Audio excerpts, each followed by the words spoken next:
ডিব্ৰুগড় জিলাৰ কুৰ্মী সমাজৰ সৌজন্যত আয়োজিত এই অভিনন্দন সভাৰ আজিৰ সভাখন পৰিচালনা কৰা সভাপতি আৰু মোৰ একেবাৰে ঘৰৰ কাষৰ হৰিত কুৰ্মী দাদাকে প্ৰমুখ্য কৰি অনুষ্ঠানটোত উপস্থিত থকা আপোনালোকৰ যি কুৰ্মী সমাজৰ কেন্দ্ৰীয় বলিষ্ঠ নেতা সভাপতি সম্পাদককে প্ৰমুখ্য কৰি ডিব্ৰুগড় জিলাৰ বিষয়ববীয়াসকল আৰু মঞ্চত উপবিষ্ট বিভিন্ন প্ৰান্তৰ পৰা অহা বিশেষভাৱে গণ্যমান্য আৰু আদৰণীয় ব্যক্তিসকল আৰু হাইস্কুল শিক্ষান্ত আৰু উচ্চতৰ মাধ্যমিক শিক্ষান্ত চূড়ান্ত পৰীক্ষাত সুখ্যাতিৰে উত্তীৰ্ণ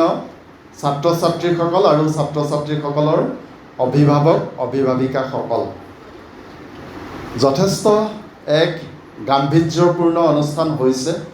সভাঘৰ সঁচাকৈয়ে ভৰি আছে আৰু চিটৰো অভাৱ হৈছে আৰু সেইটো ভাল কথা।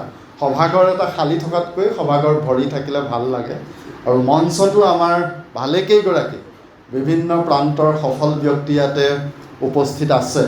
মই খুব কম সময় ল'ম সেইটো বুজি পাইছোঁ, কাৰণ সভাত প্ৰয়োজনীয়তকৈ অতিৰিক্ত মাইক্ৰফোনটো ধৰি ৰখাটোও এটা স্বাৰ্থপৰতা, কাৰণ মোতকৈও বহুত অভিজ্ঞ আৰু জ্যেষ্ঠ ব্যক্তি ইয়াতে আছে। কিন্তু আপোনালোকক পাই ভাল লাগিছে। আন্তৰিকতাৰে মই আপোনালোকৰ উত্তৰ কামনা কৰিছোঁ। আপোনালোকে যি সুখ্যাতি অৰ্জন কৰিছে জাতিটোলৈ, অসমীয়া জাতিটোলৈ, দেশখনলৈ যি সুখ্যাতি ইতিমধ্যে অৰ্জন কৰিছে তাৰ বাবে আন্তৰিক অভিনন্দন জনাইছোঁ। অনাগত দিনবোৰত আপোনালোকৰ এই যি যাত্ৰা, এই যাত্ৰা যাতে ইয়াতে থমকি নৰয় আৰু বহুদূৰ আপোনালোক যাবলগীয়া আছে, বহুদূৰ যাব, আগুৱাই যাব। তাৰ বাবে সঁচাকৈয়ে মই অন্তৰৰ ফালৰ পৰা, মোৰ ফালৰ পৰা মই শুভেচ্ছা জনাইছোঁ। আৰু যদি আহি থকা দিনবোৰত কিবা মোৰ ফালৰ পৰা বা মই নিজে যদি কিবা কৰিব পৰাৰ সাধ্যটো আছোঁ, যদি আপোনালোকে ভাবিছে যে এখেতৰ পৰা বা কিবা এটা পৰামৰ্শ দিহা বা এষাৰ ভাৱ বিনিময়ে যদি আপোনালোকৰ সামান্যতম উপকাৰ আহে, তেতিয়াহ'লে মই সকলো সময়তে আপোনালোকৰ বাবে প্ৰস্তুত আছোঁ। আৰু দ্বিতীয় কথা কৈছে আমাৰ যে নামৰূপৰ পৰাও আপোনালোক আহি ইয়াতে উপস্থিত আছে। নামৰূপৰ আছে নেকি কোনোবা? নামৰূপ দিল্লী ঘাটৰ আছে। মই নিজেও যদিও ডিব্ৰুগড় জিলা বা চাবুৱাত ঘৰ, কিন্তু নামৰূপত থাকোঁ। সেইকাৰণে ভাল লাগিছে যদি নামৰূপৰ পৰা সঁচাকৈয়ে কোনোবা আছে, তেতিয়াহ'লে আপোনালোকক লগ পাম। আৰু আমাৰ এই যি সম্বৰ্ধনা সভা, মই ইয়াৰ আগতেও কৈছোঁ ইতিমধ্যে যে যিখন আমাৰ সাংস্কৃতিক মহাসমাৰোহ হৈছিলে, সেই সমাৰোহত মই উপস্থিত আছিলোঁ। আপোনালোকৰ হয়তো কাৰোবাক তাত উপস্থিত থকাসকলক লগ পাইছোঁ। আৰু সঁচাকৈ আমাৰ কুৰ্মী সমাজে যিখিনি কাম কৰি আছে, সেই কামখিনিয়ে কিন্তু সঁচাকৈ জাতিটোৰ উত্তৰণৰ ক্ষেত্ৰত বহুতখিনি আগুৱাই লৈ যাব। আৰু জাতি জনগোষ্ঠীসমূহে এনেধৰণেৰে কৰা কাম কাজবোৰে সঁচাকৈ সমাজত এটা ধনাত্মক বহুত সুন্দৰ প্ৰভাৱ পেলাব। সেইখিনি কথা ছাত্ৰ ছাত্ৰীসকলেও অনুভৱ কৰিব এদিন। আৰু মই বেছি সময় ব্যয় নকৰোঁ, পোনপটীয়াকৈ আপোনালোকক মই এটা কথাই জনাব খুজিছোঁ যে আপোনালোকে যি ৰিজাল্ট কৰিলে, যি ফলাফল কৰিলে, সেইখিনি পাহৰি যাওক। যিহেতুকে ইতিমধ্যেই আপোনালোকৰ নামভৰ্তি প্ৰক্ৰিয়াবোৰ আৰম্ভ হৈছে। অহা 4 তাৰিখৰ পৰা 4 জুনৰ পৰা, বিশেষকৈ মই ডিগ্ৰীৰ কথা কৈছোঁ, ডিগ্ৰীৰ প্ৰথমখন তালিকা প্ৰকাশ হ'ব। অনলাইন যি নামভৰ্তি প্ৰক্ৰিয়া, সেই নামভৰ্তি প্ৰক্ৰিয়াখিনি ইতিমধ্যেই শেষ হৈছে। আৰু কেৱল যে ডিগ্ৰী এডমিশ্যনেই নহয়, ডিগ্ৰী এডমিশ্যনটো আৰম্ভ হৈছে, বাকীখিনি এডমিশ্যনো হৈ আছে। আৰু আপোনালোকে হয়তো আমাতকৈ আজিকালি বেছি সচেতন। পলিটেকনিকসমূহৰ নামভৰ্তি ইতিমধ্যেই হৈ গ'ল, ৰেজিষ্ট্ৰেশ্যন প্ৰক্ৰিয়া।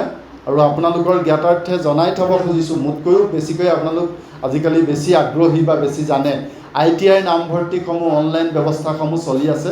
অহা 11 জুনৰ ভিতৰত সেইখিনি শেষ হ'ব। আৰু আপোনালোকে জানে হয়তো গোটেই অসমত আমাৰ সাধাৰণতে কেতিয়াবা খেলি মেলি হয়, আমি ITI বুলি ক'লে 2-3টা জেগাৰ কথাহে ভাবি থাকোঁ। যেনেকৈ পলিটেকনিক বুলি ক'লে ডিব্ৰুগড় লাহোৱালৰ পলিটেকনিকখনৰ কথাই বেছিকৈ মনলৈ আহে। এতিয়া 44খন ITI আমাৰ অসমত আছে, চৰকাৰী স্বীকৃত প্ৰাপ্ত। কিন্তু এইখিনিতে আপোনালোকে মন কৰিব, যদি কোনোবা ব্যক্তিগত প্ৰতিষ্ঠানৰ কোনোবাই ইয়াতে বিষয়ববীয়া আছেও কথাটো বেলেগ ধৰণে নল'ব। প্ৰথম প্ৰিফাৰেঞ্চ আপোনালোকে পৰাপক্ষত চৰকাৰী যিবোৰ ITI সেইসমূহতে গুৰুত্ব দিব। কাৰণ এতিয়া পিছৰ সময়ত দেখা যায় যে চৰকাৰী বিশেষকৈ এনেকুৱা যিবোৰ ইণ্ডাষ্ট্ৰিয়েল যিবোৰ ট্ৰেইনিং বা ডিগ্ৰী কলেজবোৰো উচ্চতৰ যেতিয়া শিক্ষাবোৰ আহি যায়, তেতিয়াহ'লে চৰকাৰী বিদ্যালয়সমূহৰ গুৰুত্বহে বেছি। হয়তো 10th ষ্টেণ্ডাৰ্ডলৈকে ব্যক্তিগত বিদ্যালয়ৰ এটা প্ৰাধান্যতা আছে বা গুৰুত্ব আছে, কিন্তু তাৰ পিছৰত আৰু যিমানে আপোনালোকে ওপৰলৈ গৈ থাকিব সিমানে আপোনালোকে চৰকাৰী প্ৰতিষ্ঠানসমূহৰ গুৰুত্বটো বেছি পাব। কাৰণ আপোনালোকে জানে যে যিমানেই আপোনালোকে ব্যক্তিগত প্ৰতিষ্ঠানত নপঢ়ক, অৱশেষত গৈ চৰকাৰী চাকৰিয়েই কৰিব লাগিব, আৰু চাকৰি চৰকাৰী হ'লেহে তাৰ মূল্যটো বেছি থাকে। গতিকে আপোনালোকে ইয়াৰ পাছৰ সময়খিনি সেইখিনি কথা মনত ৰাখিব। ITI সমূহৰ কথা এইকাৰণেই কৈছোঁ, আপোনালোকৰ হয়তো টাইম খুব চলি আছে, এতিয়া অনলাইন ৰেজিষ্ট্ৰেশ্যনটো চলি আছে ITI সমূহৰ। সেইকাৰণে মই বিশেষভাৱে কেৱল ITI লৈ যাব লাগিব বুলি কোৱা নাই, ডিগ্ৰী অল ৰেজিষ্ট্ৰেশ্যনবোৰ হৈ গৈছে। আৰু বাকী আপোনালোকক একেবাৰে প্ৰথমৰ পৰা মই কৈছোঁ যে এতিয়া কৈছে ইতিমধ্যে বহুতো ডক্তৰ হ'ব খুজিছে, বহুতো ইঞ্জিনিয়াৰ হ'ব খুজিছে, বহুতো শিক্ষক হ'ব খুজিছে, আপোনালোকৰ মনত আছে। আৰু ডক্তৰ ইঞ্জিনিয়াৰ প্ৰথম প্ৰিফাৰেঞ্চ আমাৰ সকলোৰে মনতে থাকে। ডক্তৰ ইঞ্জিনিয়াৰ পাছতে শিক্ষক, নাৰ্ছ, প্ৰশাসনিক বিষয়া বহুতে হ'ব খোজে। গতিকে সেই সপোনবোৰ আপোনালোকে লৈ এটা লক্ষ্য আপোনালোকৰ থাকিব লাগিব। বহুতৰ মেট্ৰিক আৰু হায়াৰ ছেকেণ্ডেৰী পৰ্যায়লৈকে লক্ষ্য নাথাকে। যদিহে লক্ষ্য এটা আপোনালোকে এতিয়ালৈকেও স্থিৰ কৰি লোৱা নাই, এটা লক্ষ্য উচ্চতৰ মাধ্যমিকৰ পিছতো আপোনালোকে খুব সোনকালে পৰাপক্ষত আজি ৰাতিয়ে আপোনালোকে এটা সিদ্ধান্ত গ্ৰহণ কৰিব। আৰু এটা সুস্থ লক্ষ্য স্থিৰ নকৰালৈকে আপোনালোকে যি ধৰণেৰে আগবাঢ়ি যাব লাগিব সেই ধৰণেৰে যাব নোৱাৰিব। আপোনালোকে ক'ৰবাত হয়তো উজুতি খাব। আৰু লক্ষ্য যেতিয়া বান্ধিব, লক্ষ্য বান্ধোতে আপোনালোকে অকণমান কোনোবা জনা শুনা অভিজ্ঞ ব্যক্তিৰ লগত অকণমান চিন্তা বা কথাৰ ভাৱ বিনিময় কৰিব। কাৰণ আপোনালোকৰ যিবোৰ চিন্তা, আপোনালোকৰ যিবোৰ চেতনা, সেইবোৰ হয়তো আধুনিক যুগৰ ছাত্ৰ ছাত্ৰীসকল কিছু কিছু ক্ষেত্ৰত বহুত অভিজ্ঞ, কিন্তু কিছু ক্ষেত্ৰত আপোনালোকৰ চিন্তাৰ কিছু দৈন্যতা আছে। সেইটো আমি অস্বীকাৰ কৰিলে নহ'ব। সেইটো সময় আৰু অভিজ্ঞতা যিহেতুকে বয়সৰ লেখেৰে আপোনালোকৰ কম, গতিকে অভিজ্ঞ বয়স্কজনক আপোনালোকে সেই যেতিয়া লক্ষ্যখিনি বান্ধিব তেতিয়া আপোনালোকক সহায় কৰিব। কিয়নো মই নিজৰ কথা যদি চাওঁ, এতিয়া বিহুৰ সময়, বিহু ফাংচন যেতিয়া এইকেইদিন ৰাতি আপোনালোকে চাই আছে, তেতিয়া আপোনালোকৰ মনটো এনেকুৱা লাগিব পাৰে, যেতিয়া খুব দীঘল চুলি থাকি যেতিয়া ইলেক্ট্ৰিক গীটাৰ বজোৱা ল'ৰাজনে চুলি জোকাৰি ৰাতি নাইট ফাংচন কৰিব, গীটাৰ বজাব, তেতিয়া এনেকুৱা লাগিব মনত, ইছ ৰাম, কালিৰে পৰা গীটাৰ শিকিম আৰু গীটাৰ শিকি অহা বছৰ মই ষ্টেজ প্ৰগ্ৰেম কৰিম, লাগি যায়। কাৰণ এই সময়টো তেনেকুৱা। তাৰপিছত আপোনালোকে দেখিব এতিয়া ধুনীয়া ক্ৰিকেট খেলবোৰ হৈ আছে, IPL, আকৌ ৰাতি আপোনালোকে পিছদিনাখন চাই দিলে ক্ৰিকেট খেল চাই দিলে। ক্ৰিকেট খেল চাই উঠাৰ পিছতে মোৰ ভতিজা এটা আছে, ক্ৰিকেট সেইফালে টিভিত অকণমান চাই আহি বলটো লৈ বেটখন লৈ বাহিৰত চায়। সেই মুহূৰ্তত আকৌ আপোনালোকৰ লাগিব নাই, এজন ক্ৰিকেটাৰেই বল। গতিকে য'তেই যি দেখিব, যেনেকুৱা ধৰণৰ দেখিব, তেনেকুৱা মনবোৰ লাগিব। সেইকাৰণে এটা সুস্থ লক্ষ্য স্থিৰ কৰি লোৱাত এই মুহূৰ্তত কিছু অভিজ্ঞ ব্যক্তি আপোনালোকৰ প্ৰয়োজন আছে। কিয়নো লক্ষ্যটোৰ লগত এতিয়া আপোনালোকৰ সংস্থাপনৰ এটা কথা নিহিত হৈ আছে। কাৰণ মই যেতিয়া বক্তব্য ৰাখিম বা অন্য বক্তাসকলেও বক্তব্য ৰাখিব, তেতিয়া দুই এজনে পিছত কেতিয়াবা আপত্তি কৰা দেখা যায় যে কেৱল চাকৰি কৰা সকলোৱেই মানুহ নেকি। সেইটো পুৰা শুদ্ধ কথা। সেই কথাখিনিলৈ সময়ৰ অনুমতি দিলে আমি আহিম। কিন্তু আমি যেতিয়া আনুষ্ঠানিক বক্তব্য এটা ৰাখিছোঁ বা আপোনালোকৰ বা তোমালোকৰ কিবা লাভ হ'ব বুলি কিবা এটা কথা ইয়াতে কৈছোঁ, গতিকে প্ৰথম প্ৰিফাৰেঞ্চ আমি চাকৰি প্ৰস্তুতিৰ কথাই ক'ব লাগিব। তাৰপিছত লাহে লাহে বাকীখিনি আমি আহিম। কাৰণ চাকৰিটো আমাৰ অসমৰ জনসংখ্যাই এতিয়া 3 কোটিৰ ওপৰত, তাৰে প্ৰায় 2 কোটিমান এতিয়াও আমাৰ 15 বছৰৰ পৰা প্ৰায় 40 বছৰমান বয়সৰ ভিতৰত আছে যিহেতুকে। গতিকে প্ৰায় 2 কোটিমান মানুহে একেদিনাখনে একে সময়তে চাকৰি পোৱাটোও সম্ভৱ নহয়। তাৰ পৰৱৰ্তী কথা বতৰাবোৰ চিন্তা কৰিব লাগিব। কিন্তু যিহেতুকে এতিয়া তোমালোক বিদ্যাৰ্থী, বিদ্যা শিক্ষা অৰ্জন কৰি আছা, বিদ্যা শিক্ষা অৰ্জন কৰাৰ পৰৱৰ্তী পৰ্যায়টোৱে এটা চাকৰিৰ কথা বা এটা সংস্থাপনৰ কথাই একেবাৰে প্ৰথমে প্ৰাধান্য দিব লাগিব। সেই যিটো লক্ষ্য স্থিৰ কৰিব, লক্ষ্য স্থিৰ কৰোঁতে চাকৰিৰ পৰা আৰম্ভ কৰি বিশেষকৈ অৰ্থনৈতিক যিটো সংস্থাপন বুলি ক'লে অৰ্থনৈতিক স্বাৱলম্বিতাৰ দিশটো স্বাভাৱিকতে মনলৈ আনিব লাগিব। যিটো দিশে যিটো বাটে অৰ্থনৈতিক স্বাৱলম্বিতা আমাক আনি দিব পাৰে সেই দিশটোৱে আপোনালোকৰ লক্ষ্যসমূহ স্থিৰ কৰোঁতে সদায় প্ৰথম প্ৰাধান্য আপোনালোকৰ পাবই লাগিব। নহ'লে আপোনালোকৰ লক্ষ্যসমূহ পিছত পথভ্ৰষ্ট বা মোহভংগ হোৱাৰ সম্ভাৱনা দেখা যাব। কাৰণ এটা সময়ৰ পিছত আমাৰ সকলোৰে এটা সময় থাকে, সকলোৰে এটা যেনেকৈ লাষ্ট ডেট থাকে, ফৰ্ম ফিল আপৰ যেনেকৈ লাষ্ট ডেট থাকে, জীৱনৰ কিছু ক্ষেত্ৰত কিছুমান কামৰ লাষ্ট ডেট থাকে, শেষ তাৰিখ থাকে। সকলো কামৰ সেই তাৰিখটো নাথাকে। আপোনালোকৰ হাতত থকা মোবাইল ফোনটোত থকা ৰিলছবোৰ চোৱাৰ কিন্তু কোনো লাষ্ট ডেট নাথাকে। সেইবোৰ আপোনালোকে বুঢ়া বয়সৰ 90 বছৰতো সেই ৰিলছবোৰ চাই থাকিব পাৰিব।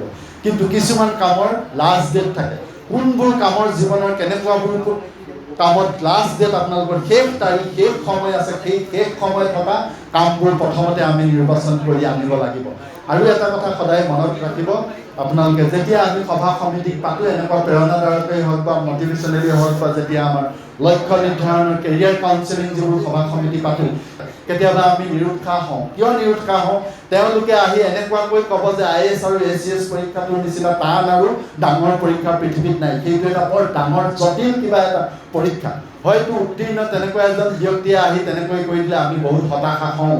আৰু সেই হতাশা হোৱা বা সেই সময়ছোৱাত যি সময়ত এজন ছাত্ৰ বা ছাত্ৰীয়ে এজন IAS বিষয়া হ'ব পৰা সম্ভাৱনীয়তা আমাৰ মাজত লুকাই আছিলে, সেই সময়বোৰত কিন্তু আমি তেনেকুৱা এজন বিষয়া হ'ব পৰা সম্ভাৱনীয়তাটো আমি উপলব্ধি কৰিব নোৱাৰিম।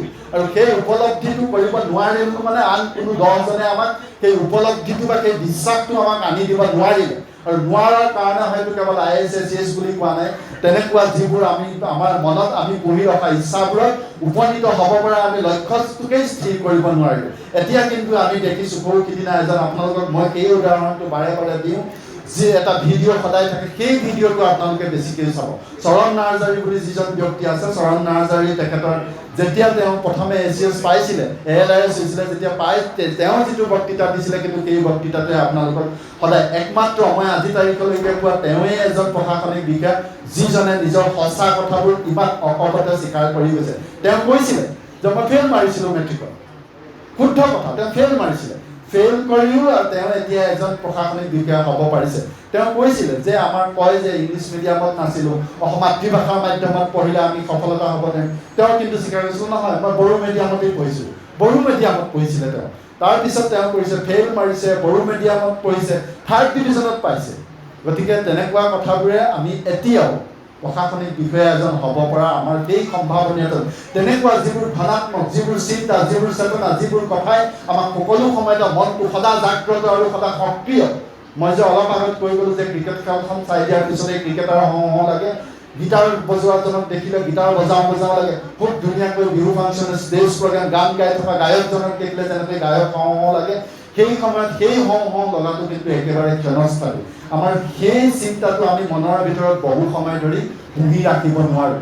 গতিকে আপোনালোকে যিটো লক্ষ্য স্থিৰ কৰিব বা যিটো আপোনালোকে মনতে আজি গৈ হ'লেও আপোনালোকে নিৰ্ধাৰণ কৰি ল'ব, সেই লক্ষ্যটো কিন্তু এদিনতে শেষ হৈ গ'লে নহ'ব। সেই লক্ষ্যতে তেখেতে কৈ গৈছে, এজনে কৈছে যে যিটো লক্ষ্য শুবলৈ নিদিয়ে বুলি কৈছে, সেই লক্ষ্যটো আপোনালোকে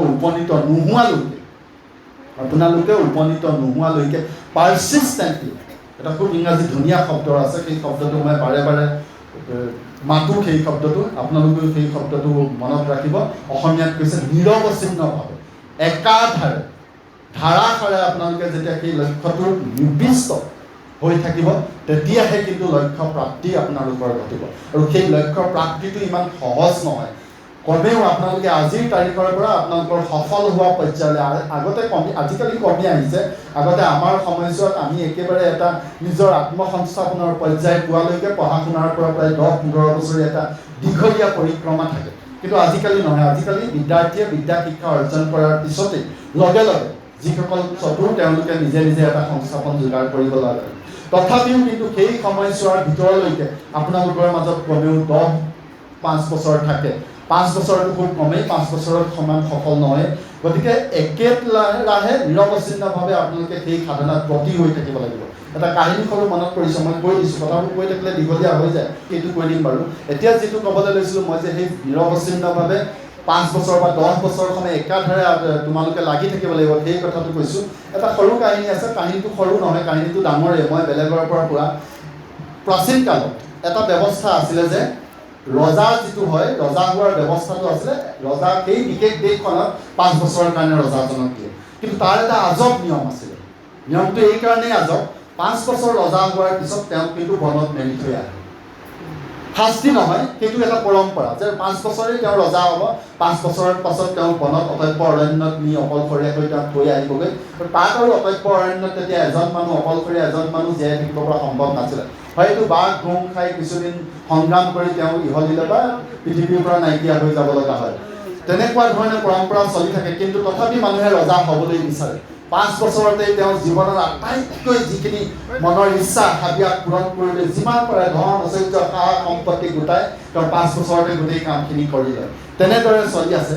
কিন্তু এবাৰ এজন বিশেষ ৰজাই তেওঁৰ হাতত পাল পৰিলে যে তেওঁ 5 বছৰৰ কাৰণে ৰজা নিৰ্বাচিত হ'ব। তেওঁ কি কৰিলে? তেওঁ একেবাৰে প্ৰথম কামটো কৰিলে, সেই যিখন অৰণ্যত তেওঁলোকক ৰজাসকলক মেলি থৈ আহে, সেই অৰণ্যখনত থকা যিবোৰ বিশেষকৈ নৰসাধক টাইপৰ যিবোৰ জন্তু আছে, সেই জন্তুবোৰ প্ৰথমে একাষৰীয়া কৰিলে। সেইবোৰক বাছি বাছি বাছি বেলেগলৈ স্থানান্তৰ কৰিলে। তাৰপিছত লাহেকৈ কি কৰিলে, তেওঁ পৰৱৰ্তী কামটো, তাতে যিবোৰ হাবি আছে, গছ গছনিবোৰ সুৰক্ষিত কৰি ৰাখি হাবিবোৰ লাহে লাহে লাহে লাহে মুকলি কৰিলে।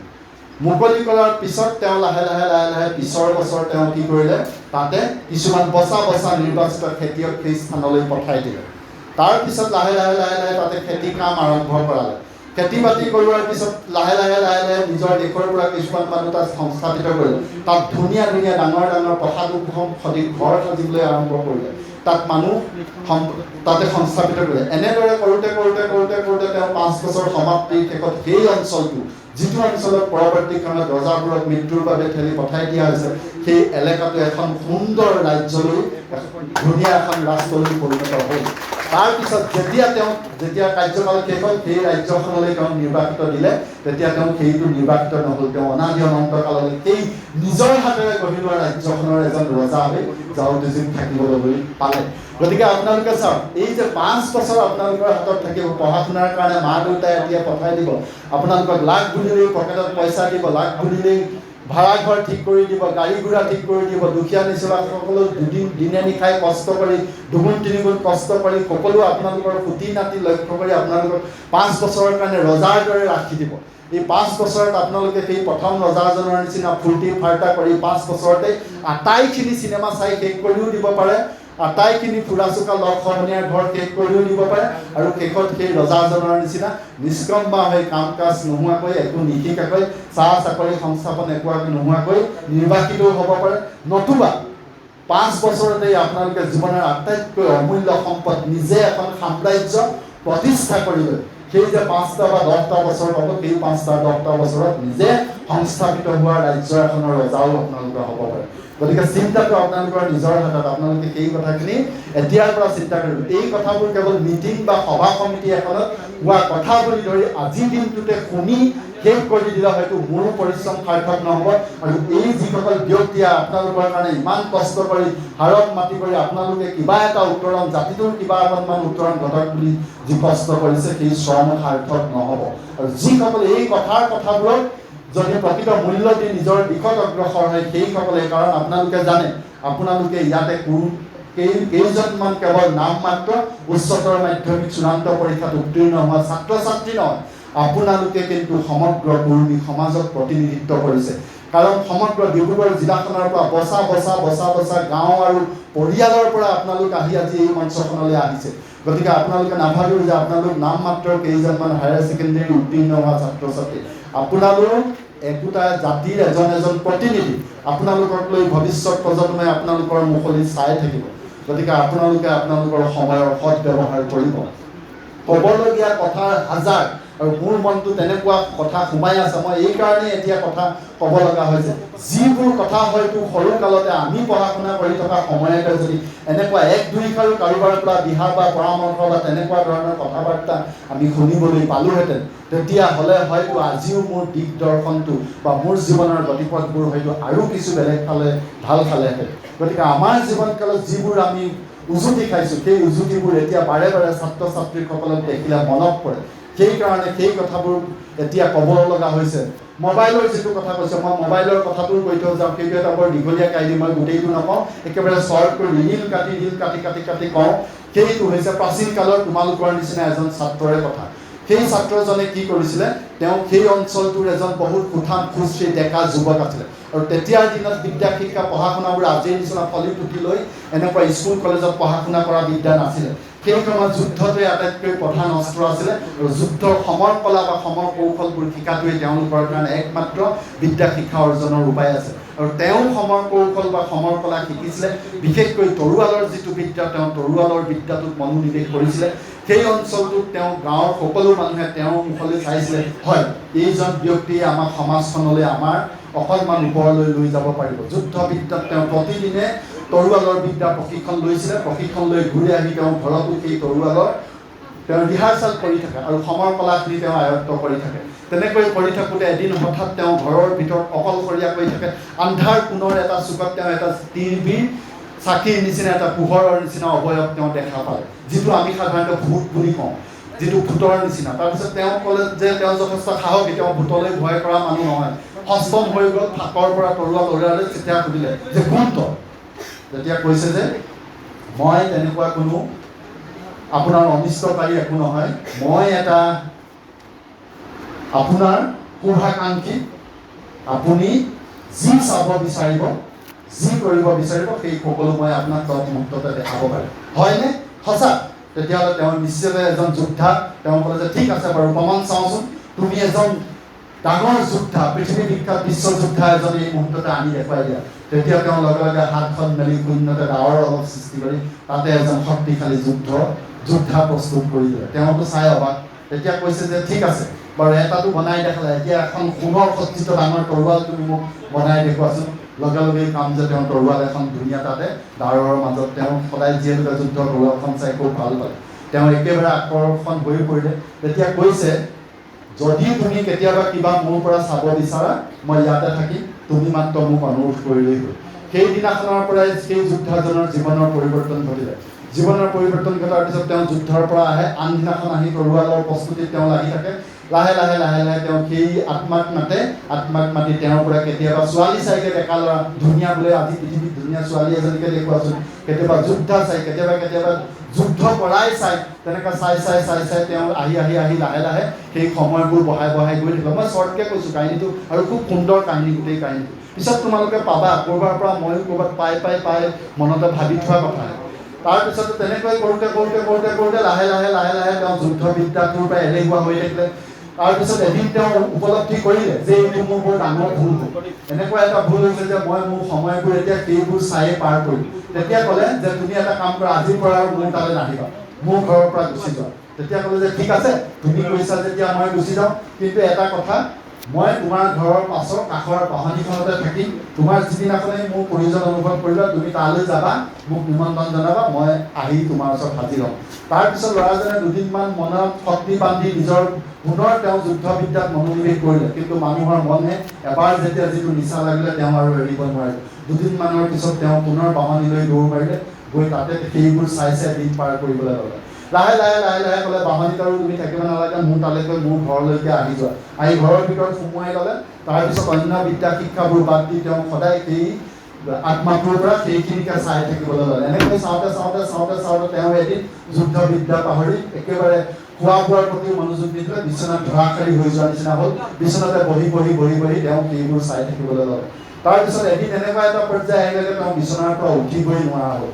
তাৰপিছত এদিন ৰাতি মাজনিশা হঠাতেই সেই চুকটোৰ পৰা আত্মাটোৰ এটা অট্টহাস্য, তেওঁ হাঁহি এটা শুনিছে। তেওঁ আচৰিত হৈছে যে যিজন মানুহে, যিটো আত্মাই আজিলৈকে প্ৰয়োজনৰ বাদে এটা শব্দও উচ্চাৰণ নকৰিলে, সেই আত্মাই আজি অট্টহাস্য কৰিছে কিয়, ইমান হাঁহিছে কিয়? তেতিয়া সুধিছে যে কি হৈছে তোমাৰ? তুমি আজি ইমান হাঁহিছা যে তেতিয়া কৈছে আজি মোৰ কাম শেষ হৈ গৈছে, মই যিটো উদ্দেশ্যত আহিছিলোঁ মোৰ লক্ষ্য সফল হ'ল। কি আছিলে তোমাৰ লক্ষ্য? যে তোমাক শেষ কৰাটোৱে মোৰ লক্ষ্য আছিল। তোমাৰ যদি সেইটোৱে লক্ষ্য আছে, মোকতো কাহানিবাই শেষ কৰিবলৈ পাৰিলাহেঁতেন, তেতিয়াহ'লে কিয় নকৰিলা? কৈছে যে এই অঞ্চলত তোমাক ভিজিট কৰিব পৰা, তোমাক জিকিব পৰা বা তোমাক পৰাস্ত কৰিব পৰা কোনো মানুহ নাই। একমাত্ৰ তোমাক যদি কোনোবাই পৰাজয় কৰিব পাৰে, তোমাক যদি কোনোবাই পৰাস্ত কৰিব পাৰে, একমাত্ৰ সেইজন হৈছে তুমি নিজে।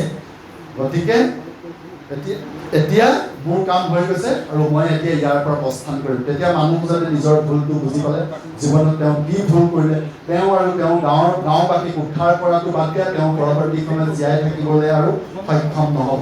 এতিয়া গতিকে আজিৰ তাৰিখতো সেই বস্তু, সেই প্ৰেতাত্মা কিন্তু আমাৰ মাজত আছে। সেই আত্মা কোন জানানে? কোন? এতিয়া যে কৈছিলে আমাৰ সভাপতি মহোদয়ে, তোমালোকৰ সেই মোবাইলটোৱে আমাৰ হাতত থকা সেই দুষ্ট বা প্ৰেতাত্মা, যাক চাই চাই আমি ঘণ্টাৰ পিছত ঘণ্টা অপব্যয় কৰাৰ পিছত আমাৰ ভিতৰত অন্তৰ্নিহিত হৈ থকা ভিতৰৰ শক্তিখিনি আমি লাহে লাহে শেষ কৰি আনিছোঁ। আৰু তাৰ সুযোগ সুবিধা কিন্তু আমাৰ মাজত সেইবোৰ মেলি দি কোনোবাই বাহিৰৰ পৰা ৰং চাই ফূৰ্তি কৰি আছে। গতিকে তোমালোকে মোবাইলটো আজিৰ তাৰিখত খুব ভাল বস্তু, খুব সুন্দৰ আৱিষ্কাৰ। মোবাইল নহ'লে হয়তো আমি এক মুহূৰ্তও আমি থাকিব নোৱাৰিম, কিন্তু মোবাইলৰ সৎ ব্যৱহাৰ আৰু প্ৰতিটো বস্তু নিজৰ হাতত থকা বস্তুবোৰৰ উপযুক্ত, তোমাৰ হাতত দেধাৰ বস্তু থাকিব, সকলো থকা বস্তুসমূহ সুস্থ আৰু সুন্দৰভাৱে ব্যৱহাৰ কৰিব নাজানিলে আমি নিজৰ লক্ষ্য প্ৰাপ্তিত উপনীত হ'ব নোৱাৰিবা।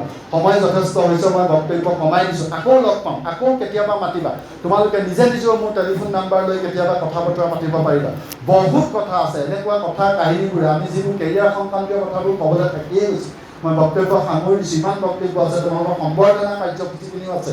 শেষত মই এটা কথাই তোমালোকক কৈ থৈ যাওঁ যে মই যে কৈছিলোঁ চাকৰিৰ কথাটো, চাকৰি আমাৰ প্ৰথম প্ৰিফাৰেঞ্চ। চাকৰি এটা বিচাৰিবা, কিন্তু চাকৰিৰ এটা বয়স থাকে, এটা নিৰ্দিষ্ট সময়ৰ ভিতৰতহে চাকৰি পাব পাৰি। আৰু প্ৰথমে নিজৰ লক্ষ্যটো ঠিক কৰি ল'ব লাগে। সকলো ডাক্তৰ হ'ব লাগিব বুলি কথা নাই, সকলো ইঞ্জিনিয়াৰ হ'ব লাগিব বুলি কথা নাই, সকলো শিক্ষকো হ'ব লাগিব, নাৰ্ছ হ'ব লাগিব। পানীৰ আমি যে সকলোৱে যদি পৃথিৱীৰ চাওঁ, এতিয়া এনেকুৱা এখন দেশৰ কল্পনা কৰোঁচোন, পৃথিৱীৰ সকলো মানুহেই ডক্তৰ, পৃথিৱীৰ সকলো মানুহেই ইঞ্জিনিয়াৰ, তেতিয়াহ'লে আমি কি খাম?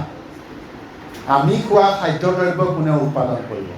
গতিকে সকলো কামেই আমাৰ কাৰণে প্ৰয়োজন। আমি যে চলাইছোঁ পানীৰ টিউবৱেলটোতো নাই আজিকালি, টিউবৱেল থাকিলেও কিন্তু টিউবৱেল বহাবলৈ সকলোৱে নাজানো, পানীৰ পাইপডাল আমি লগাব নাজানো, সেইবোৰ কাম কোনে কৰিব? টাইলছখন কোনে লগাব? পকা ঘৰটো কোনে সাজিব? গতিকে সেইবোৰো কাম একেবাৰে ডক্তৰ ইঞ্জিনিয়াৰ পৰা, ডক্তৰ হ'বলৈ কোনোবাই লক্ষ্য বান্ধিব, কোনোবাই ইঞ্জিনিয়াৰ হ'ব, কোনোবাই চুলি কাটিব, কোনোবাই নাপিত হ'ব, কোনোবাই পুলিচ হ'ব, কোনোবা প্ৰশাসনিক বিষয়া হ'ব, কোনোবা নাৰ্ছ হ'ব, নহ'লে বেমাৰ আজাৰ আমাৰ কোনে চিকিৎসা কৰিব, কোনোবাই ঘৰ সাজিবলৈ শিকিব, কোনোবাই ৰং মাৰিবলৈ শিকিব। আৰু এই হাতৰ বিদ্যাবোৰো আজিকালি ইমান মূল্য। আচ্ছা, একোৱেই হ'ব নোৱাৰিব পাৰোঁ, আমি মানুহ। আৰু আগতে ডক্তৰ নাছিলে, ইঞ্জিনিয়াৰ নাছিলে, মিস্ত্ৰী নাছিলে, আগতে কি মানুহ নাছিলে নেকি? তেতিয়া আমি কি হ'ম? গতিকে মই সামৰি দিছোঁ, সেইকাৰণে কথাবোৰ আৰু 2-3 ঘণ্টা লাগি যাব। শেষত মই এটাই কৈ দিছোঁ যে বিদ্যা দদাতি বিনয়ম, বিনয়া দয়াতি পাত্ৰতাম, পাত্ৰত্বাদ ধনমাপ্নোতি, ধনাত ধৰ্মম ততঃ সুখম। ইয়াতেই তোমালোকৰ সেই প্ৰশ্নটোৰ উত্তৰ লিখা আছে যে আমি কি হ'ম? বিদ্যা দদাতি বিনয়ম, বিদ্যাই আমাক ধন, টকা পইচা, চাকৰি, ডক্তৰ, ইঞ্জিনিয়াৰটো কৰিবই, কিন্তু বিদ্যাৰ শ্ৰেষ্ঠতম লক্ষ্যটো হৈছে বিদ্যাই আমাক বিনয় প্ৰদান কৰে। আৰু আমি যেতিয়ালৈকে বিনয়ী হ'ব নোৱাৰোঁ, বিনয়ী গুণ আমি শিকিব নোৱাৰোঁ, তেতিয়াহ'লে আমাৰ প্ৰকৃত বিদ্যা অৰ্জন নহ'ল। সেইকাৰণে আজিৰ পৰা হাজাৰ হাজাৰ বছৰৰ আগেই ঋষি মুনিসকলে তেওঁলোকৰ সেই গোপন মন্ত্ৰবোৰৰ ভিতৰত আমাৰ জীৱনৰ সেই বহুত ৰহস্যবোৰ লুকুৱাই থৈ গৈছে বুলি এইকাৰণেই কৈছোঁ, কাৰণ ময়ে নাজানিলোঁ। ইমানবোৰ পঢ়া শুনা কৰি যদি মোৰ কিন্তু 50 বছৰ লাগিছে, তেতিয়াহ'লে ক'ৰবাত লুকুৱাই থৈ গৈছে। আৰু লুকুৱাই এই কাৰণেই কৈছে, বহুত ৰহস্য লুকুৱাই থৈ যাব লাগিব, আমি নিজে বিচাৰি উলিয়াব লাগিব। বিদ্যা দদাতি বিনয়ম, বিনয়া দয়াতি পাত্ৰতাম। আৰু পাত্ৰতাম মানে পাত্ৰ, উপযুক্ত পাত্ৰ, যে যোগ্যতা। এই যোগ্যতা কিহৰ দ্বাৰা আহিব? একমাত্ৰ কৈছে যে প্ৰথমে বিদ্যাই আনি দিয়া বিনয়ীজনেহে বা বিনয়েহে আমাৰ যোগ্যতা অৰ্জন কৰাই দিব। পৰৱৰ্তী সময়ত আমাৰ জীৱনত ছাকচেছ হোৱা, সফল হোৱা, কৃতকাৰ্যতা হোৱাত বিনয়ীজনৰ কিমান সহায়ক হয় বা বিনয়ী গুণে কিমান সহায় কৰিব, হয়তো পিছত তোমালোকে সেইটো অনুভৱ কৰিবা। বিনয়া দয়াতি পাত্ৰতাম, সেই যোগ্যতা দিব। পাত্ৰত্বাদধনম আপ্নোতি, আৰু সেই পাত্ৰ, সেই উপযুক্ত, সেই যোগ্যজনৰ হাতলে ধন আহে। ধন এনেই যাৰে তাৰে হাতলৈ নাহে, কিন্তু ধন আজিকালি যিকোনো উপায়েৰে আহে।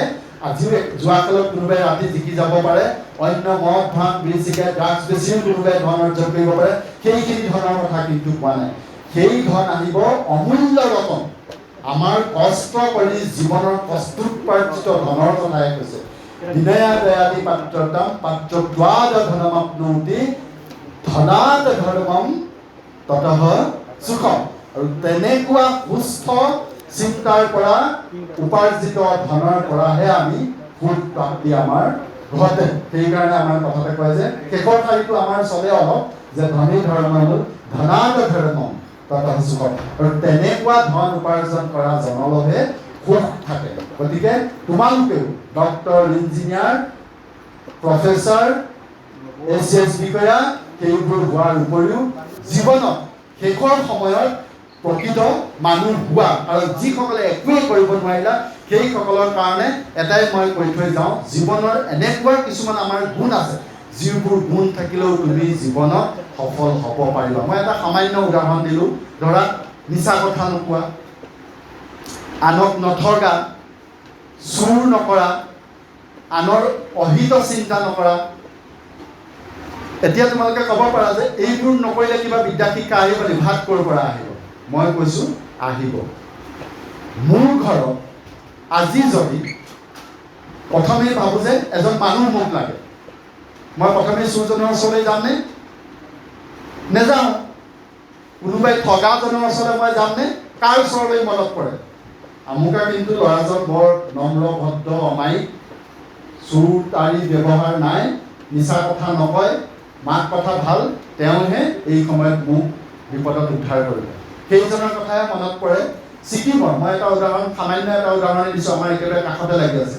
ছিকিমত আগতে শুনিছিলোঁ, মই নিজে যেতিয়া ছিকিমলৈ গ'লোঁ, মানি বেগটো সঁচাকৈ বস্তু এটা কিনোতে দোকান এখনত থাকি গুচি আহিলে। 3 ঘণ্টাৰ পিছত ঘূৰি আহিছোঁ, মানি বেগটো য'তেই আছে দোকানীজনে তাতেই ৰাখি থৈছে। সেইটো এটা গুণ। সেই গুণটোৱে যে আনৰ বস্তুৰ প্ৰতি যে লোভ নথকা, সেই গুণটোৱে ছিকিমক আজিও উত্তৰ পূৰ্বাঞ্চলৰ ভিতৰত এখন শ্ৰেষ্ঠ পৰ্যটনস্থলী হিচাপে এতিয়াও মানুহক টানি আছে। সমগ্ৰ ভাৰতবৰ্ষৰ বিভিন্ন প্ৰান্তৰ পৰা মানুহ ছিকিমলৈ যায়। কিয় যায়? তাত জানে যে ছিকিমত অন্ততঃ মানুহ নিৰাপদ, তাতে মানুহৰ গ'লে একো অনিষ্ট নহয়। গতিকে ছিকিমবাসী সেই গুণটো আয়ত্ত কৰিছে কাৰণে তাৰ পৰা তেওঁলোকৰ জীৱিকা চলি আছে। গতিকে আমি ডক্টৰ হ'ব নোৱাৰিলেও যদি আমাৰ অতি সহজে তেনেকুৱা গুণবোৰ যদি আমি আয়ত্ত কৰি ল'ব পাৰোঁ, সেই গুণবোৰেই কিন্তু আমাৰ জীৱনৰ এদিন শ্ৰেষ্ঠ সম্পদক আমাৰ টানি আনিব। গতিকে আজিলৈকে সেইখিনি ক'লোঁ। শেষত তোমালোকলৈ পুনৰবাৰ মোৰ আন্তৰিক কৃতজ্ঞতা জনাইছোঁ, আৰু তোমালোকৰ ভৱিষ্যতবোৰ আৰু অধিক ওপৰৰ পৰা ক্ৰমান্বয়ে ওপৰলৈ গৈ থাকক। আৰু এই যি পুৰণি সমাজে যিখিনি কাম কৰি আহিছে, মই আশা ৰাখিছোঁ, তেওঁলোকৰ অনুৰোধ কৰিছোঁ, তেওঁলোক যাতে আৰু থমকি নাযায়, তেওঁলোকৰ এই সমাজৰ কাৰণে যি খোজ আগবঢ়াই আহিছে সেইখিনি আৰু অধিক ওপৰলৈ গৈ থাকক। তাকে জনাই মোৰ বক্তব্য সামৰিছোঁ। ধন্যবাদ। জয় অসম, জয়পুৰ, পূৰ্বী সমাজ, জয় হিন্দ।